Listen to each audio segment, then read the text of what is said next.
Let me ask you something most people never stop to consider. If America is the richest nation on earth, why is it also the most indebted? How does a country with the world's strongest military, the world's reserve currency, and supposedly the most advanced economy end up owing $34 trillion and rising by $1 trillion every 100 days? Because you've been told a story, a neat, patriotic bedtime story about how national debt is necessary, normal, or just economics. But what if I told you that the national debt was never designed to be paid back? What if the true purpose of America's gigantic spiraling debt is not to fund society, but to extract wealth from society? What if the entire system is engineered, not broken, engineered to quietly shift money, power, and control from ordinary people to a small elite banking network that sits behind the U.S. Treasury and the Federal Reserve? This is America's $34 trillion lie. And once you understand how the system actually works, you'll never look at taxes, banks, or economic policy the same way again. Before we go deeper, where are you watching this from? Drop your city in the comments. This channel is building a global community that sees through the fog. And if you're tired of being fed half-truths and sanitized financial history, hit subscribe. We go deeper here than anywhere else, because this is the unfiltered truth. To understand the lie, we have to go back, not to 2008, not to the 1980s, but to 1913, the year the Federal Reserve was created. Now, the official story says the Federal Reserve was established to stabilize the economy and prevent financial panics. Sounds noble, sounds reasonable. But the real story starts on a private island off the coast of Georgia called Jekyll Island. In 1910, a group of bankers from J.P. Morgan, Rockefeller Interests, and other financial power networks secretly met to design a new monetary system. No journalists, no public voting, no democratic oversight, just elite private wealth, quietly rewriting the rules of money. They understood something simple but powerful. If you control the money supply, you control the nation. And if a government is perpetually in debt, it will always be dependent on those who fund that debt. Sound familiar?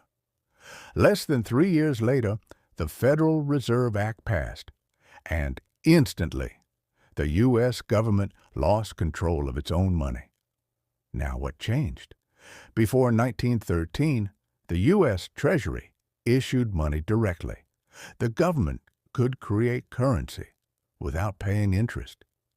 Debt existed, but it wasn't the core engine of the economy. After 1913, the government had to borrow money by issuing bonds. Banks, especially the network of primary dealers, effectively became the middlemen between the U.S. government and its own currency. Every new dollar now came into existence as debt. Let me repeat that. Money is no longer created. It is borrowed. Every dollar in your wallet, your bank account, and every digital balance you see is someone else's debt, which means debt can never be repaid without collapsing the money supply, because paying it back would delete the money itself. The system is intentionally circular, and who collects interest on this never-ending debt cycle? Not the people, not the government, but the private banking network that buys, trades, and rehypothecates U.S. Treasury debt. The more debt America takes on, the more money that network earns. And every time there's a crisis, 1929, 1971, 2008, 2020, what happens? The government issues more debt, the Federal Reserve buys more debt, and the dollar you earn loses more value. Sound familiar? Inflation isn't an accident. It's a feature, a mechanism, a quiet tax on everyone who works, funnels upward to everyone who lends. The national debt isn't about funding programs. It's about maintaining control. And the people paying the bill? You, every single day. Because here's the twist nobody talks about. The U.S. national debt is not just owed, it is used. U.S. Treasury bonds are the foundation of the global financial system. They're collateral for derivatives, collateral for bank lending, collateral for shadow banking, liquidity, collateral that gets reused and repledged dozens of times worldwide. This is called rehypothecation, and it's the beating heart of the system. One single U.S. Treasury bond, let's say worth $100 million, can be reused up to 40 times in the shadow banking system, backing trillions in credit and derivatives.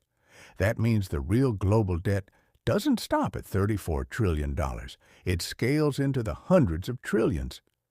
And the Federal Reserve knows this because it's not the U.S. public debt that matters. It's the collateral network behind it. If the U.S. ever stops issuing debt, the global financial system collapses. Banks seize, credit markets freeze, trade stops, the system breaks. The U.S. debt cannot be paid off because the world needs it unpaid to keep functioning. So the real question becomes, who benefits from a system that traps the U.S., its citizens, and the entire global economy in perpetual debt dependency? You won't believe the name, and the receipt is wilder than you think. Now we dive into the core mechanism, the one nobody explains, the one that makes everything else make sense.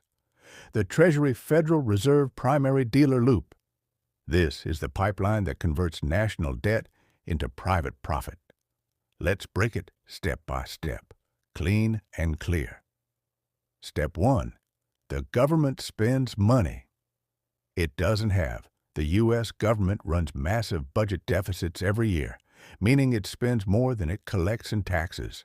Example, in 2023 alone, the U.S. ran a $1.7 trillion deficit. This is not a mistake. It is the design. Step 2. The Treasury issues bonds.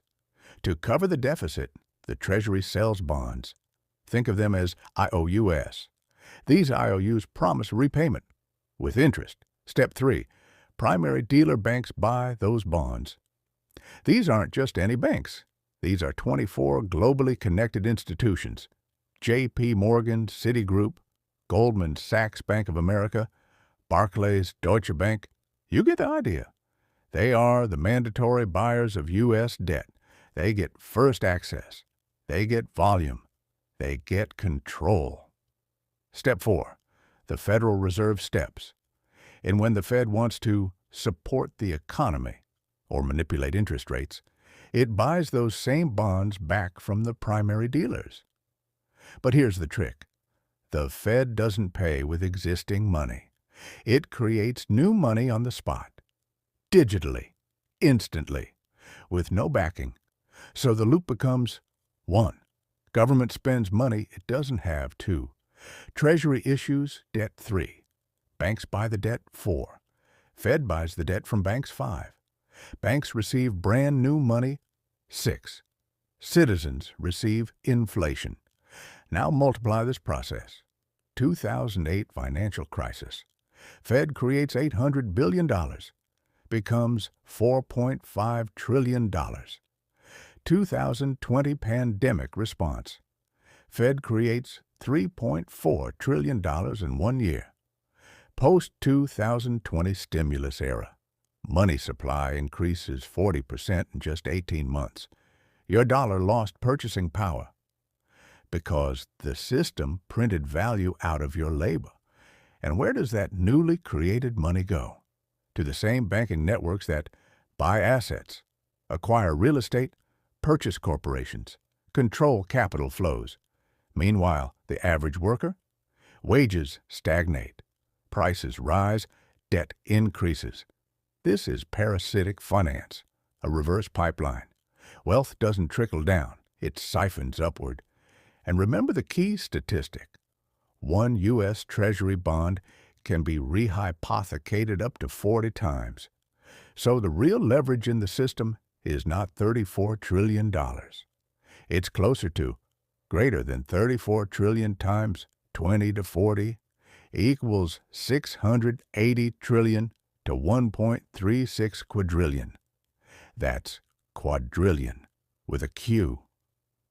The real global financial system is a leveraged pyramid built on the assumption that the U.S. debt never shrinks. If the U.S. ever balanced its budget, even once, the system would snap. Credit markets would freeze, pensions would collapse, banks would fail, which means the U.S. must always take on more debt.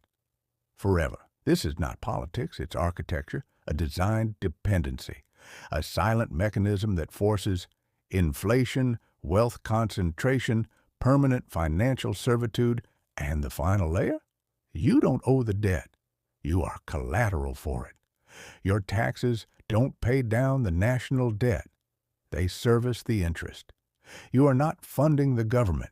You are funding the private profit of the banking elite who hold the bonds. The American taxpayer is the revenue stream.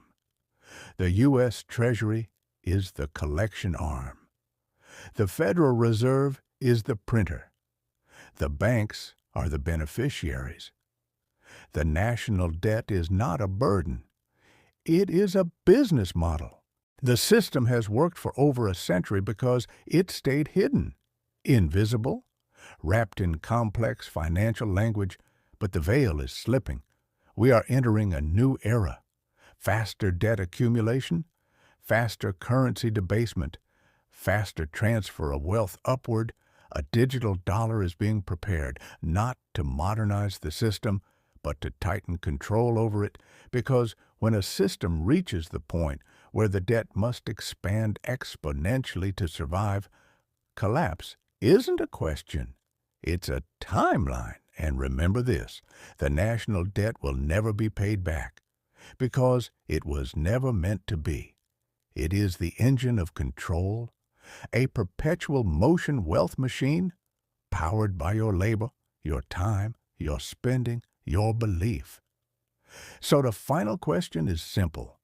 Now that you see the mechanism, are we wiser now, or just walking the same path in better suits? If you learned something today, if something clicked, then don't keep this to yourself. Share this video. Comment where you're watching from. Join this community of unfiltered truth seekers and make sure you subscribe, because this is just the beginning. We're not just exposing the system, we're learning how to escape it.